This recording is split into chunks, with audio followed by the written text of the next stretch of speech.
وَأَمَّا بِنِعْمَةِ رَبِّكَ فَحَدِّثْ آمَنْتُ بِاللَّهِ صَدَقَ اللَّهُ الْعَظِيمُ وَبَلَّغَنَا رَسُولُهُ النَّبِيُّ الْكَرِيمُ الرَّءُوفُ الرَّحِيمُ اللهم رب اشرح لي صدري ويسر لي أمري واحلل عقدة من لساني يفقهوا قولي قال الله تبارك وتعالى في شان حبيبه إن الله وملائكته يصلون على النبي يا أيها الذين آمنوا صلوا عليه وسلموا تسليما مل کے بآواز بلند پڑھ لیجیے الصلاۃ والسلام علیکہ یا سیدی یا رسول اللہ الصلاۃ والسلام علیکہ یا سیدی یا حبیب اللہ الصلاۃ والسلام علیکہ یا سیدی یا خاتم النبیین وعلی آلک واصحابک واہل بیتک یا حضرت محمد رسول اللہ صلی اللہ تعالی علیہ وآلہ وسلم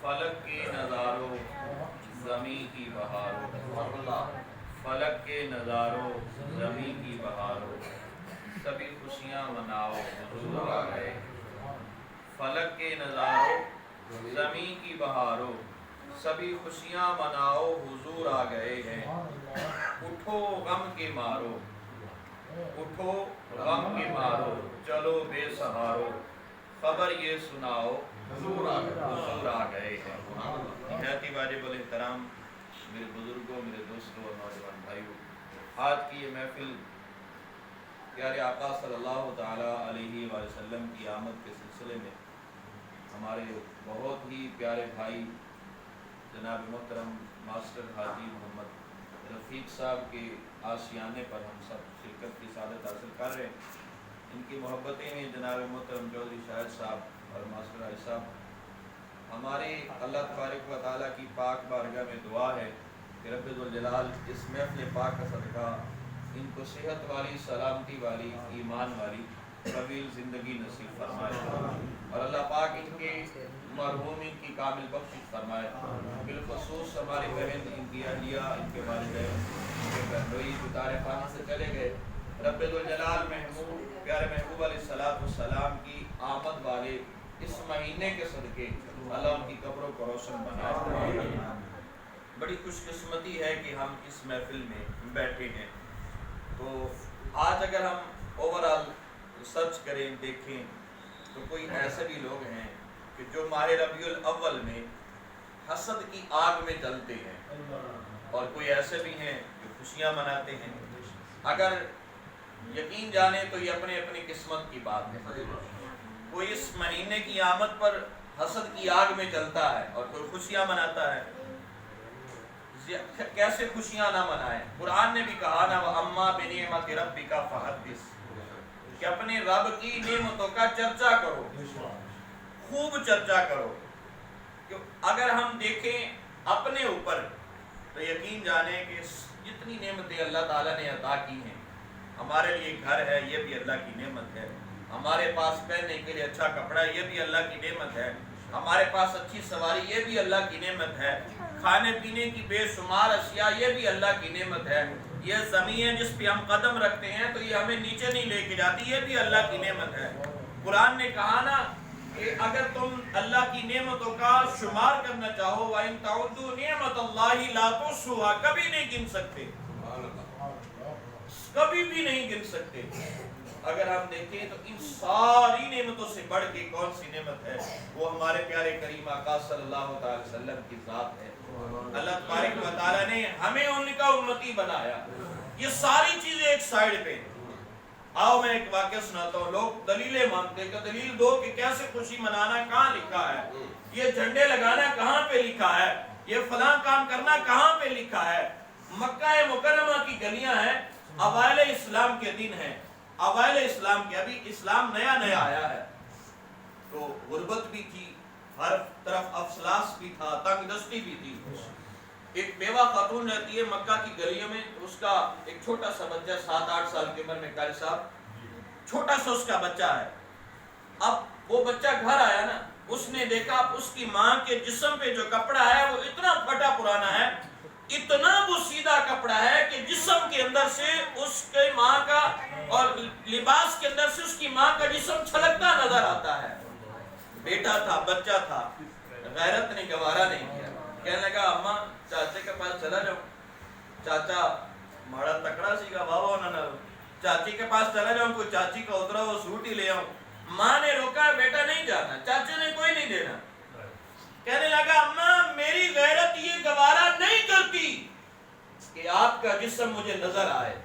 ذرا دیکھیے ہے بچہ چھوٹا سا ہے مگر اس کی غیرت کتنی عظیم ہے مسلمان نہیں ہے مگر اس کی غیرت کتنی بلند و بالا ہے. کہنے لگا کہ اماں تیرا جسم تیرے کپڑوں سے مجھے نظر آتا ہے، میں برداشت نہیں کر سکتا. آج امت مسلمہ کے نوجوانوں کی غیرت کہاں پہ ہے؟ بیٹی نے لباس ایسا پہنا ہوتا ہے، باپ اپنے ہاتھوں سے، ماں اپنے ہاتھوں سے پہنا رہی ہوتی ہے اور وہ بازار میں گھوم پھر بھی رہی ہوتی ہے. پھر فتنوں کا خوف نہ ہو تو اور کیا ہو. ذرا اس بچے کی غیرت چیک کریں. اماں کے اصرار کے باوجود بھی کہتا ہے نہیں اماں چاچے کے پاس جاؤں گا، ہو سکتا ہے وہ دے ہی دے، ترس آ ہی جائے. گیا چاچا کا دروازہ کھڑکایا، چاچا جی میری اماں کے جسم پہ جو لباس ہے نا اتنا بوسیدہ ہو چکا ہے، اتنا پھٹ چکا ہے کہ ماں کا جسم باہر نظر آتا ہے. چاچا میری غیرت گوارا نہیں کرتی، میں گھر کیسے جاؤں، مہربانی کر کوئی چاچی دا اترا سوٹ ہی دے دے. چاچی کا اترے نہیں دے دے، اترا وہ سوٹ ہی دے دے. چاچے نے نہیں دیا، روتا ہوا واپس آ رہا ہے. چوک میں کسی نوجوان نے دیکھا، کہنے لگا کہ بچے کیوں رو رہے ہو، چھوٹی سی عمر ہے کیوں رو رہے. کہنے لگا کہ ساری بات سنائی کہ غربت ہے، افلاس ہے. غربت اس بچے کے چہرے سے روزے روشن کی طرح عیاں تھی. بچے کا لباس دیکھ کر بھی بندہ اندازہ لگا سکتا تھا کہ کتنا غریب ہے. ماں کے جسم پہ کپڑا ہے وہ بڑا پھٹا پرانا. چاچے کے پاس گیا تھا کہ کوئی چاچی کا اترا ہوا سوٹ دے دے، نہ کوئی سوٹ دے، کوئی چادر ہی دے دے. نہیں دیا، اس لیے روتا ہوا واپس جا رہا ہوں. اس نوجوان نے کہا روئے نہیں، صحن حرم کی طرف منہ کریں، وہاں پہ ایک کالے کملی والا بیٹھا ہے، جو بھی مانگیں گے وہ اللہ کا محبوب تمہیں عطا فرمائے گا. نعرہ تکبیر، نعرہ رسالت، ذات مصطفیٰ. اعلیٰ حضرت فرمانا واہ کیا جود و کرم ہے شہ بطحا تیرا. واہ کیا جود و کرم ہے شہ بطحا تیرا، نہیں سنتا ہی نہیں مانگنے والا تیرا. اس طرف جو بھی گیا، جو بھی مانگا، جس نے بھی مانگا عطا فرمایا ہے. چلا گیا، سوچ میں پڑا یار کیوں نہ ہو کہ پہلے اماں سے پوچھ لوں.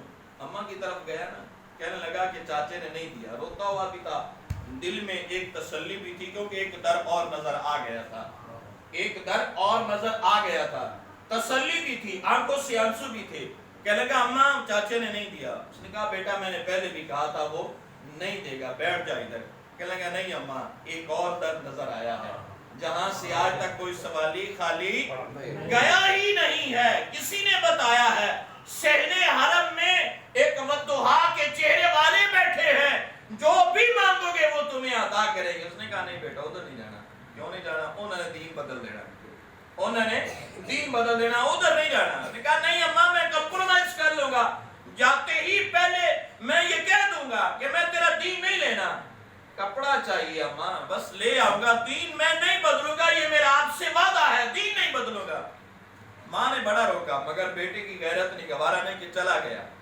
وہ تو کریم آقا صلی اللہ علیہ وسلم کا کریم در ہے، آپ کی سخاوت کا کیا کہنا. وہ حاتم طائی کی بیٹی آئی نا نبی پاک صلی اللہ علیہ وسلم کے گھر میں، حضرت سیدہ فاطمہ الزہرا رضی اللہ تعالی سے ملی اور آ کے اپنے ابا جی حاتم طائی کی سخاوت کے قصے سنانے لگی. میرا ابا بڑا سخی تھا، میرا ابا بڑا سخی تھا. اتنا آپ نے فرمایا کوئی سخاوت کا قصہ ہی بتانا، کوئی واقعہ سنا. کہنے لگی کہ ہمارے محل کے، میرے ابا جی کے محل کے 7 دروازے. کتنے بوئے نے؟ 7 دروازے نے. 7 دروازے. اگر ایک سوالی آتا ہے نا ایک دروازے سے اس نے مانگا، اس کی حاجت پوری نہیں ہوئی تو وہ دوسرے دروازے پہ آ جائے گا. اس کو پہلے دروازے سے بھی ملا ہے، دوسرے سے بھی خیرات ملے گی. اگر دوسرے سے بھی حاجت پوری نہیں ہوئی تو وہ تیسرے پہ آ جائے گا.